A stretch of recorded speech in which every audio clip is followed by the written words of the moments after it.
What's going on, everybody? My name is ZealetPrince. Welcome back to yet another reaction video. And today, I got part 2 of the Second Punic War. Now, we're leaving off immediately where we did in the last video. Right? Getting right into it. And we're going to see how this looks for Hannibal. Because honestly, I have no idea. I never knew anything about the Punic Wars. My classes never taught it. So, shocker there. But we're here to get into the second part and see how the second war goes. And if there was any more. I don't even know if there was any more. So we're going to find out by the end of today's video. And it is quite a long one. I think this is his longest video yet. So we're going to go ahead and get right into this bad boy in 3, 2, 1, I go. This video was made possible by Incognito. And why is Use code subtitles on? OverSimplified in the link below for an exclusive 60% off an annual Incognito plan. Also, make sure to grab our Roman console YouTubes before it's too late. Don't make me mention it a third time, or I'll you know what. Head on to OverSimplified. That's creepy. Hannibal's army had survived its famous crossing of the Alps, and he was now in Italy. With Hannibal's arrival, the Roman consul Scipio hit the ground running. In typical Roman fashion, he marched his army straight at the enemy. And Hannibal began preparing for his first combat with Rome on Italian soil. Before the battle, Hannibal wanted to inspire his men, so he staged a gladiatorial death match between captured Celt prisoners, with the winner getting prizes and freedom. He then explained that the whole thing was a metaphor. A metaphor? For what? You! These warriors are you! You're trapped in Italy with no escape. Your only choice now is to fight and win. What about the dead guy? That's you if you don't win. And the prizes? That's what you stand to gain by winning. And the fact that I've soiled myself in all this excitement? No, that's not part of the metaphor. Okay. Hannibal also smashed in the head of a goat. Again, for inspiration. Scipio, on the other hand, now arriving in the area, opted for the more classic route of a rousing pre-battle speech. Look at them men. Weak, starved by the Alps, while we are the strongest military in the world. This will be easy, like 10,000 horse-sized ducks fighting a baby-sized baby. It'll be like Mike Tyson in his prime, kicking a baby. A tug of war between 10 sumo wrestlers and help me out here, Ralph. A baby, sir? Yes, that's it. A baby. The point is, there is absolutely I'm no that one guy that turned his head. We could lose a battle this easy. So, if everybody's ready, on my mark, charge!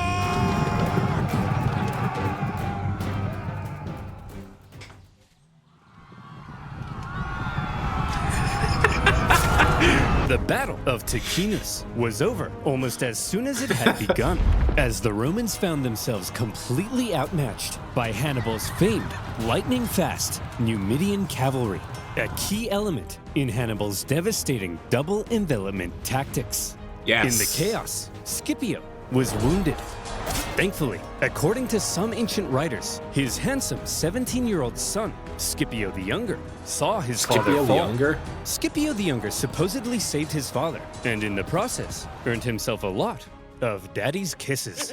The Romans ended up fleeing the area, destroying the bridge behind them as they went.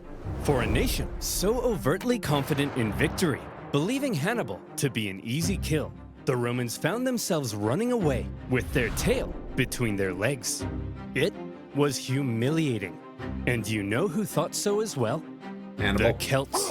They began flocking to Hannibal's side, just as he'd hoped. Even Celtic troops fighting for Rome in the Roman camp began to reconsider. Man, I'm thinking we should try to join Hannibal. I hear you. Maybe we should bring him a gift. What do you think he'd like? The head of the general.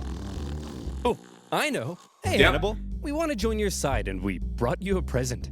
A gift? For me? I hope it's Roman heads. Oh, please be Roman heads.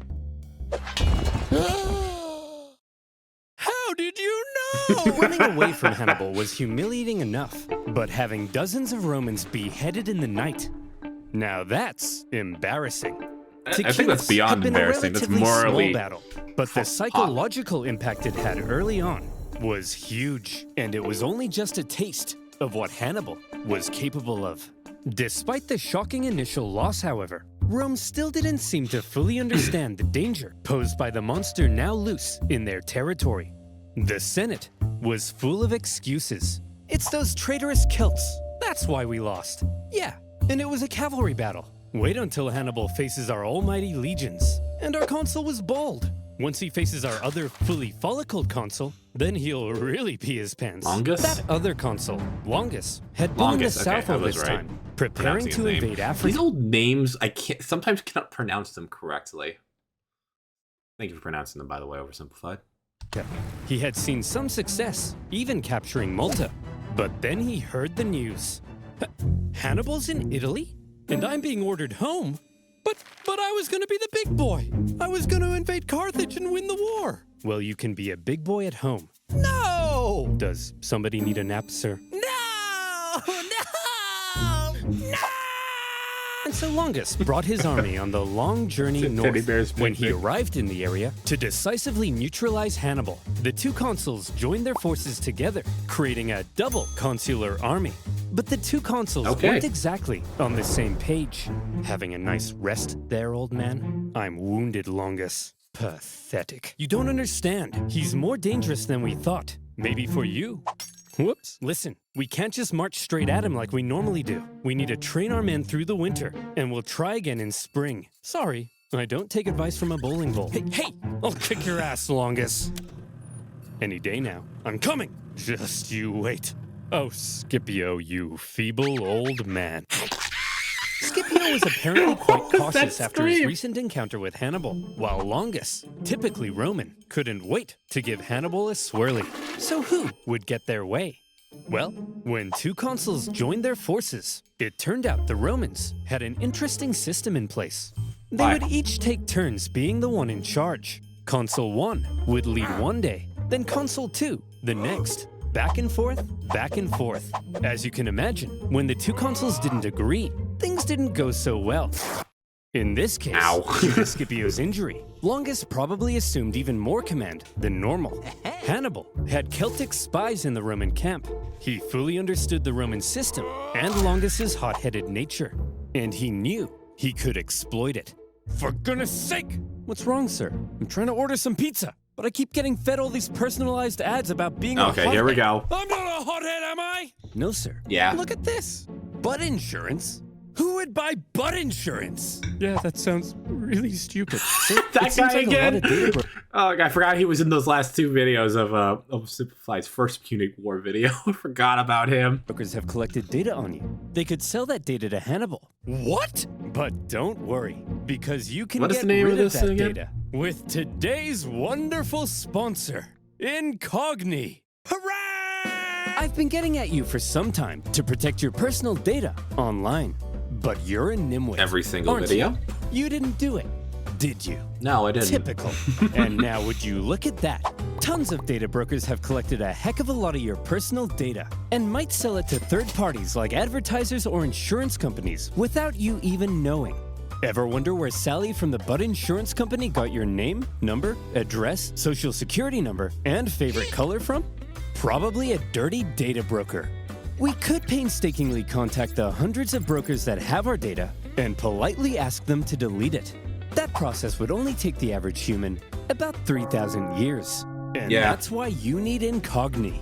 I was shocked to find how many data brokers Incogni had tracked, potentially selling my data. But all I had to do was create an Incogni account, give them permission to work on my behalf, then sit back and let them do all the hard work for me.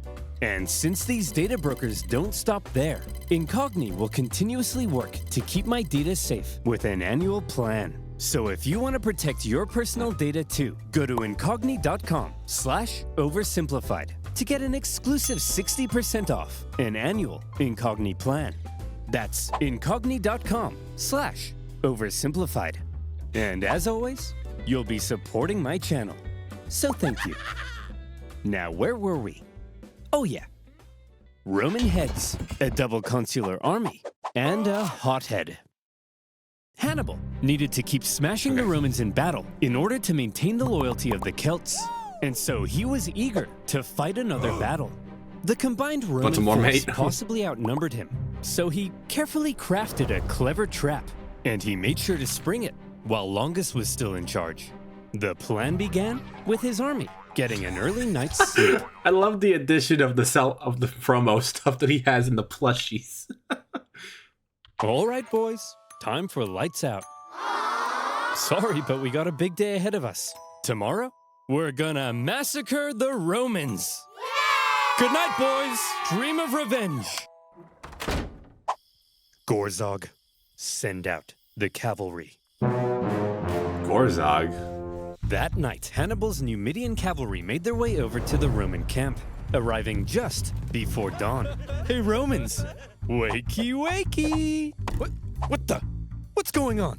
Hey, Longus, your butt smells like a butt. It does not! Scipio, awaken the troops! Longus, these playground insults are clearly meant to lure you out. Well, it's working! Send out the troops! Longus, it's clearly a trap. And I'm falling for it! Send out the troops! Hey guys, wake up. You're heading out for battle. What? But we haven't had breakfast. We're skipping breakfast! I don't think you can do that. As the Romans hurried out of camp, the Numidians began luring them back to the Carthaginian camp, where these gentle angels were just awakening from their slumber. Eat up, boys. We're having pancakes. While the Carthaginians were enjoying their hearty breakfast, the starving Romans were still on their way. Hurry up! We have to catch those Numidians. Hey, why have you stopped marching? Longus, there's a freezing river in front of us. Well, get your gluteus maximus in the water! All right, boys, time to lather up. This oil will insulate you from the cold. It also smells like lavender. Is that a natural thing? There's the Carthaginian camp. Get ready to fight, men.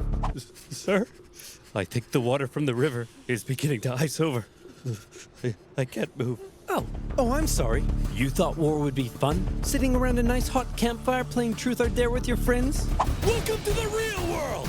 Truth, who do you like? Sharon? Ew! Hey, look guys, the Romans are here. Having perfectly orchestrated events so that his enemy was cold, tired, and hungry, while his men were well rested and covered in oil. When the two sides engaged one another, the Romans were in no condition to fight. And the cherry on top, the previous night, Hannibal had sent out an elite force of men led by his brother to go and hide behind a bush. Oh, he had a brother? They suddenly sprung out, encircling the exhausted Romans. I thought Hannibal was an only child. Who were then cut to pieces. Once again, Hannibal's superior cavalry and double envelopment tactics had flummoxed the Romans. But the key word at Trebia was control. Hannibal used his intel on the enemy and the environment of the battlefield to carefully control the conditions of battle, creating lots of little advantages for himself that paved the way to success. And concealing troops for an ambush? All of these things are what make Hannibal. Anyone else believe that Napoleon took notes on Hannibal? Anyone else believe that? The genius he's remembered as today. As for Longus, he managed to escape the battlefield with a small number of troops. Disgraced, he didn't want the Senate to find out what had happened, and he began obscuring communications back to Rome. Longus, where have you been? We've been looking for you. Nowhere in particular. Longus, 30,000 men are missing. Do you know where they are? They're taking a bath. 30,000 men? All in a bath? Yes. Longus, what's under that rug? Aurora Borealis? Aurora Borealis? Oh, well that's my consulship over. Good luck with Hannibal. Bye! Trebia had been a disaster for the Romans. And as even more Celts began flocking to Hannibal, Rome largely lost its control over Cisalpine Gaul. In Rome, complacency turned to alarm. Hannibal had outwitted them on their own soil and inflicted a costly defeat. They fucked! But with that, Scipio and Longus's terms as consul were over. They were replaced with two new consuls. Who are you? Servilius and Flaminius. I don't know who either of these guys are. Had begun to realize the trouble they were in and the genius Hannibal had shown in invading Italy. The Romans had expected to be the ones controlling this war. Remember, they thought they were going to invade Carthage. Now their plans lay in ruins, and they were levying 11 new legions to deal with the threat. Hannibal had completely redefined the war. But Hannibal had a little problem of his own. What? Things had gone well so far, but the Celts were notoriously fickle, and Hannibal needed to ensure he maintained their alliance and his base of support in Italy. Any Celts he captured fighting for Rome, he treated extremely well and allowed them to return to their homes. But the longer he hung around in their territory, eating all their food and leaving beard trimmings in their sinks, the more resentful they may become. They wanted to go south Respect the process. There's some Roman booty, and Hannibal also hoped to sway Rome's other Italian allies in the south to his side. So from here, the path was clear. Hannibal had to move south. Just one problem. There were two main routes Hannibal could take to move south. And wouldn't you know it, that's exactly where the two new Roman consuls had taken fortified positions. If Hannibal tried to move on them, he'd be fighting from a disadvantaged position and could be bottled in. There is a third option. Ooh, tell me. We could move through this vast impassable marshland. I was literally just about to ask too. What doesn't he have a third option, another alternative route he could take? I was literally just about to ask them. They're already doing it. Flooded with dirty, stinky, disease-infested water that at times would come up to our necks. But there's no way we would attempt that, right? That'd be crazy, right? Hannibal, do it. Hannibal? Hannibal's 4-day trek across the Arno marshlands was hell on earth. Almost as crazy as when he crossed the Alps. Imagine 3 full days, unable to sit or lie down, because there's nowhere to sit or lie down. Meaning 4 full days without sleep, slugging through heavy mud. You contract cholera, your foot falls off, and Jim Bob directly in front of you won't stop pooping in your path. In fact, everybody's pooping in your path. Some delirious, sleepless men would see clumps of mud and say, "Man, I could just sink into that." And then they would. When pack animals died, it gave nearby men a chance to rest, but only for a few moments before they were whipped back into line. Even Hannibal himself couldn't escape the torture of it. Hey Hannibal, if we see a Starbucks, can we stop? I need to take a leak. Oh shit. What? Jeez, Hannibal. Looks like you picked up... I guess that explains why he had a eye patch in the thumbnail for today's video. I mean, for OverSimplified's video, not my video. Probably my video. Up a nasty eye infection. I don't know, see what comes out of For this sort of thing, we just wash it out with some clean water. But as you can see, water everywhere, but it's full of Jim Bob's poop. No worries, Doc. I'll just take care of it myself. That'll be $3,000. When the now possibly one-eyed Hannibal and his army emerged from the swamp, they were shattered. But he had just managed to slip 50,000 men right past the Romans into rich Etrurian lands, where he could replenish his supplies, and his Celt allies could go crazy, securing Roman loot and booty. Hey, there he is again. Fields and villages went up in flames. One Roman consul couldn't help but notice. The hot-headed Flaminius, feeling it was his responsibility to protect these lands, rather than waiting for his co-consul to come join him, immediately left to go chase Hannibal. Now, this Flaminius was an interesting character. This guy? He was what the Romans called a new man. He came from the lower plebeian classes of Roman society, and as a result, he reportedly had kind of a screw-you attitude to the establishment, and a big old arrogant chip on his shoulder. Picture Sid Vicious wearing a toga. That's Flaminius. And I don't know Hannibal, who that is. Thanks to his spies, knew everything. Just as with Longus, Hannibal knew Flaminius was just the kind of man he could lure into a trap. Hannibal led Flaminius to the entrance of a narrow pass along the north shore of Lake Trasimene. Flaminius watched as Hannibal's army entered the pass. I've done it. I've spotted the enemy. Sir? That big follow us sign seems kind of like they're trying to lure you in. Yes, Gareth, and I'm taking the bait. Sir, this really seems like a trap. Yes, Gareth, and I'm falling for it. Daylight was fading, so for now, the Romans set up camp. The two armies encamped across the lake from one another, and night fell over the two camps. In the morning, Flaminius would catch up to Hannibal, and he would be the hero of Rome.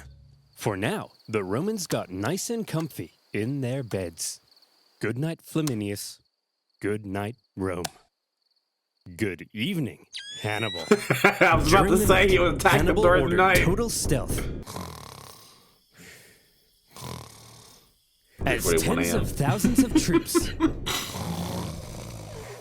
I love the build-up. I love how OverSimplified is up to his game when it comes to these videos. I love it. I'm loving it. Scaled the wooded hills above the pass. Completely undetected by Rome's scouts. 6 a.m. on the dot. Let's go, girls. Flaminius took off across the lake shore to try to catch Hannibal. As he did, even the weather seemed to be on Hannibal's side. A thick fog rose from the surface of the lake, obscuring visibility. Look at this! This is perfect! The mist will obscure our approach. Hannibal will never see me coming. Sir? Why does it sound like 50,000 Carthaginians are charging down the hill towards us? You mean 50,000 Carthaginians are charging right into my trap! The Romans found themselves completely hemmed in on all sides. With zero visibility in the fog, the fighting was terrifying and chaotic. Troops were pushed into the lake in their heavy armor, where they were either cut down or drowned. And Flaminius, who likely stood out like a sore thumb in his consul attire, caught the attention of one Celt warrior, with his head possibly swirling with thoughts of how the Romans had decimated his homeland. According to the ancient writers, this Celt took his chance. Did he get it though? Whoa, what? Look at that death in the background. Oh! In the 3-hour-long massacre, 15,000 Romans were killed, and an equal number captured. An entire army completely wiped out, along with their consul. During the battle, the Roman vanguard had managed to break through at the front and climbed the hill above the fog. When the mist cleared, what they saw was a blood-red lake and a sea of Roman bodies. That must have been terrifying. Worse yet, when the other consuls sent cavalry to try to aid Flaminius's doomed legions, they too were caught and defeated. A double disaster. Double whammy. Rome went into a frenzy. For the second time. At this point, they're screwed. Unless they have a very powerful general.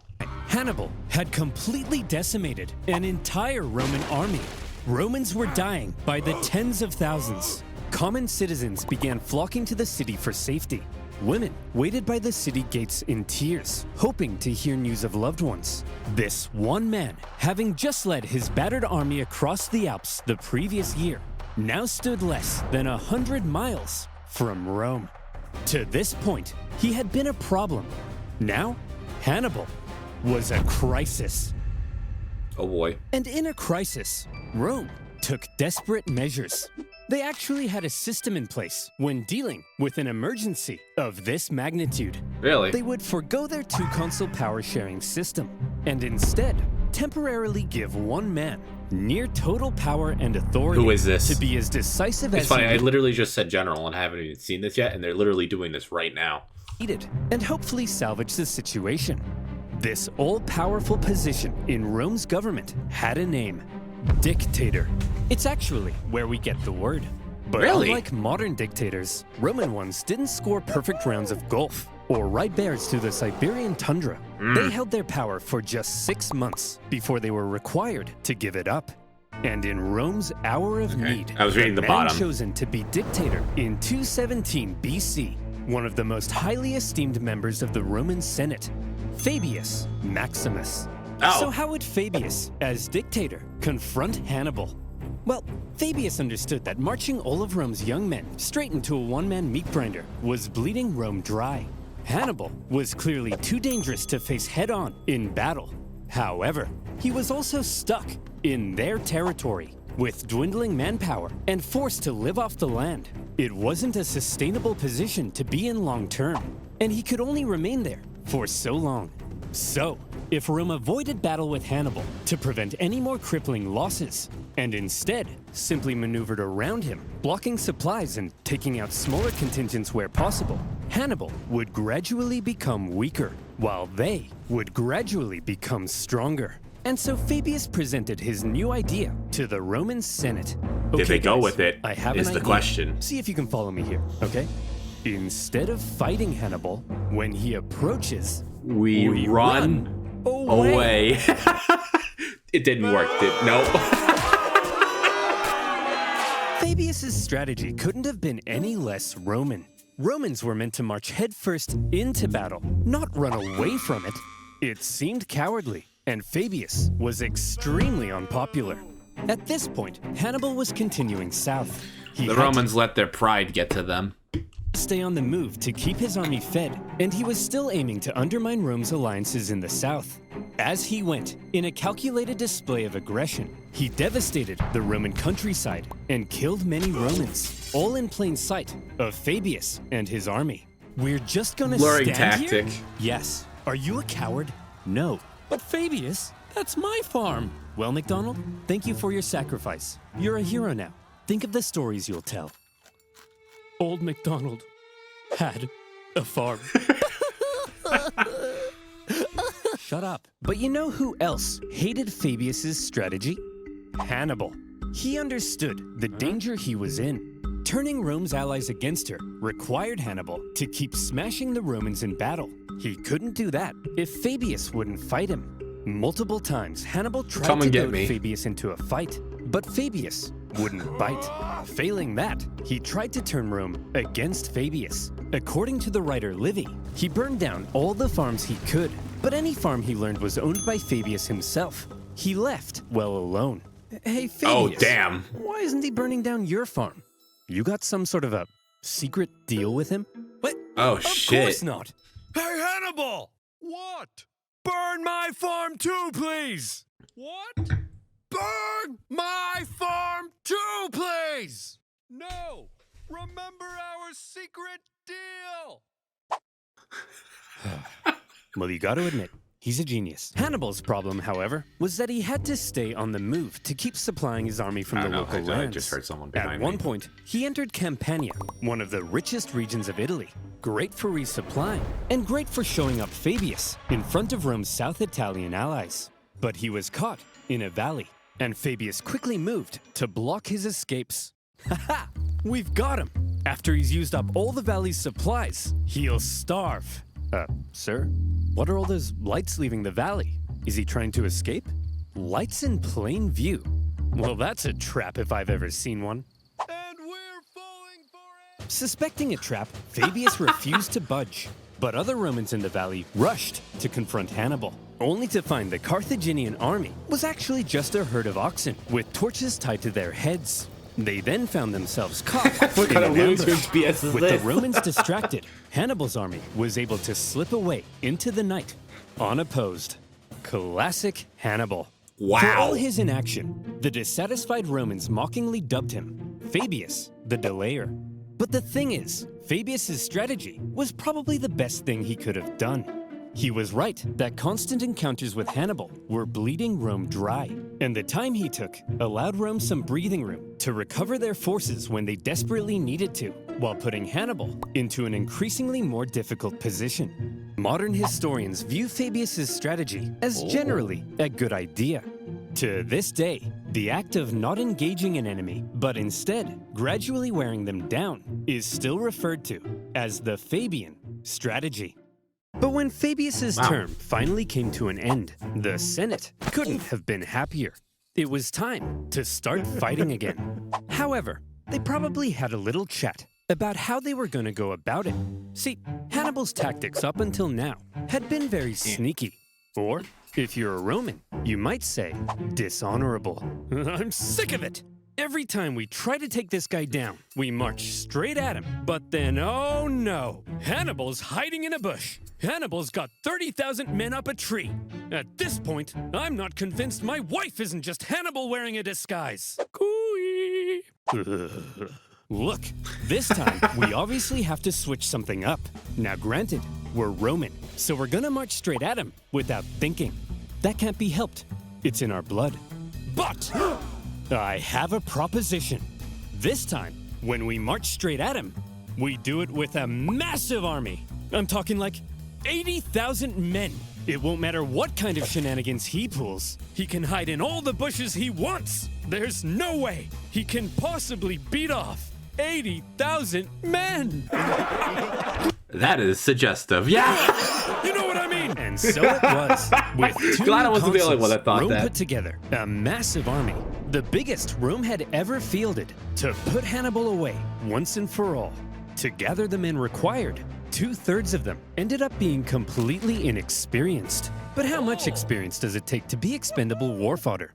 As this True. massive army set out It's in the unfortunate, summer but of it's true. 216 BC, the Romans knew they needed to win this battle. Just one victory over Hannibal would likely be enough to end his entire campaign. And this time, their overwhelming manpower gave them confidence they could do it. Hannibal had taken position at the town of Cannae, where he had captured an important Roman supply depot. With Fabius gone, Hannibal knew a battle was likely coming, and he was eager to fight it on his terms. But when his men looked out at the Roman camp, they couldn't believe what they were seeing. That army's huge! There's no way we can possibly beat off all these men. How are we gonna beat off all of these men? You know what I mean. I think he's right, Hannibal. Hannibal is then said to have replied, Gisco, my friend, don't worry. There may be a lot of them, but amongst their ranks, there's not a single man named Gisco. This joke was apparently so funny that his officers began to laugh and laugh. And when his men in the camp heard the laughter, they were like, hey, they're laughing. I guess that means we're gonna win the battle. Yippee! As for the Romans, the consuls were another pairing between an inexperienced hothead and a wise scholar. Although the main historian from this era was good friends with Paulus's family, so take that with a grain of salt. On his day of command, the rash and hasty Varro, despite the apparent pleas from Paulus, sent the army out for battle. And when Hannibal saw this, he did the same. And here comes the single largest battle of the Second Punic War, and one of the most renowned battles in history, the infamous Battle of Cannae. Another battle I have never heard of. In all the pre-battle maneuvering, Hannibal was able to ensure his army was fighting from the south. This meant the seasonal dust-carrying winds were to his back and blowing directly into the faces of the Romans. Like I said, control. Yeah. After 2 years in Italy, Hannibal's infantry had dwindled to about 40,000. The Romans possibly outnumbered him 2-1. Their army When was catapults invented? was so big that their maniples stretched far deeper than they normally would. The Romans planned to charge Hannibal's thin, weak line like a battering ram and break it. They also chose a narrow battlefield in the hopes it would prevent Hannibal's far superior cavalry from being able to outmaneuver them. They wanted an honorable battle where pure strength, rather than trickery, would decide the outcome. If Hannibal had his say, however, trickery might end up having a lot to do with it. He ordered his line to position themselves as an outward bulge, with his weakest troops at the very center. Just behind them, out of sight from the Romans, stood the elite Libyan infantry, waiting for their moment to strike. The battle commenced as the massive Roman troops smashed into the Carthaginian center. The shape of Hannibal's line ensured the overwhelming weight of the Romans hit his weakest troops first, and they were pushed back. Hannibal's outward bulge reversed inward, with the Romans being funneled in towards the weak center. Hannibal had positioned himself at the center to encourage the troops to hold out as long as possible against the Roman onslaught, because while the Romans were unleashing carnage on the center, Hannibal's cavalry needed time to do their job. The heavy cavalry on the left, after a barbaric fight, sent the Roman horse packing, with the consul Paulus even sustaining a severe head injury. He managed to move into the center to keep the battle going. Then, the heavy cavalry turned and approached Varro's cavalry from behind. At the first sight of the coming Carthaginian envelopment, Varro ordered his horsemen to flee the battlefield. The Carthaginians had won the cavalry battle. But back in the center, according to some accounts, Hannibal's line did eventually end up caving to the massive weight of the Romans, and they began to flee. The Romans pushed deeper, and organization within the army likely broke down as they became a giant mass trying to massacre the fleeing Carthaginians. They didn't realize that they were playing right into Hannibal's hands. At that moment, Hannibal's elite units, having done no fighting yet, and therefore fresh as a daisy, turned and smashed into the Roman sides. Many of these troops were wearing Roman helmets and armor they had picked up after previous battles, and the confused Romans may not have even realized they were the enemy. As Hannibal managed to regain the composure of his center and I was gonna say maybe they picked up the armor to have better protection. Guess not. Grow up. Urged them back into the fight. The Carthaginian cavalry swooped in from behind. And look at what lies before you. A military general's wet dream. The total encirclement of a much larger force by a much smaller force. The Romans were trapped. Hannibal had unbelievably managed to use their own superiority in numbers against them. Rather than simply encircling them, he had actually allowed them to use their own immense power and push themselves into an encircled position. This was the genius of Cannae. Wow. And with that, the annihilation began. For hours, the Carthaginians slaughtered the helpless Romans from all sides. The terrified Romans were so tightly packed that at times they couldn't even lift their arms to defend themselves. The killing went on so long that the Carthaginians became exhausted from the non-stop massacre. And by the time the butchery came to an end, the grim toll spoke for itself. To Hannibal, several thousand lost. The Romans suffered 60 to 80,000 dead or captured. Yet another entire army wiped out by Hannibal. Many high-ranking Romans met their end at Cannae. Paulus, for one, but also 80 senators and more. It's been estimated that 20% of Rome's male population, aged 18 to 50, died at Cannae. This was it. Hannibal's vengeance. The stunned Carthaginians, as they searched for their own survivors among the dead, couldn't believe the sight of it. An estimated 30,000 gallons of blood now lay spilled on the battlefield. Rome's defeat at Cannae sent shockwaves throughout Italy. Just as Hannibal had hoped, most of southern Italy now defected to his side, including the second largest city on the peninsula. Wow, Hannibal, this is incredible. What could possibly come next? Next? Jim Bob. I've killed 150,000 Romans. I've turned her allies against her. That's it. That's vengeance. So let me tell you what comes next. Rome surrenders. Their territories are reduced. We recover our lost islands. And Carthage dominates the Mediterranean once again. But sir, what if they don't surrender? Jim Bob, did you miss what just happened? Of course they're gonna surrender. Throughout his campaign, Hannibal had shown himself to be very adept at reading the Roman mind. But if he now thought that Rome might surrender, it was the first time he severely underestimated them. And he was about to discover an extremely inconvenient fact about Rome. Rome never surrenders. At a Roman survivors' camp near Cannae, one young officer overheard some troops discussing how they would flee Rome.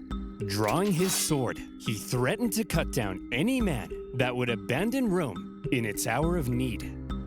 That officer was Scipio the Younger. But soon enough, the Romans would come to call him Scipio Africanus, the hero of Rome. What? Part 3? There's gonna be a part 3? Really, I mean it. It won't take a year, don't worry. I think. Okay, I guess we're gonna have to wait for part 3. I didn't think this was gonna be a part 3 war. Holy shit. At that point, I would have just cut my losses and ended the war. It wouldn't be worth it at that point. But shit. How do you recover from that? How?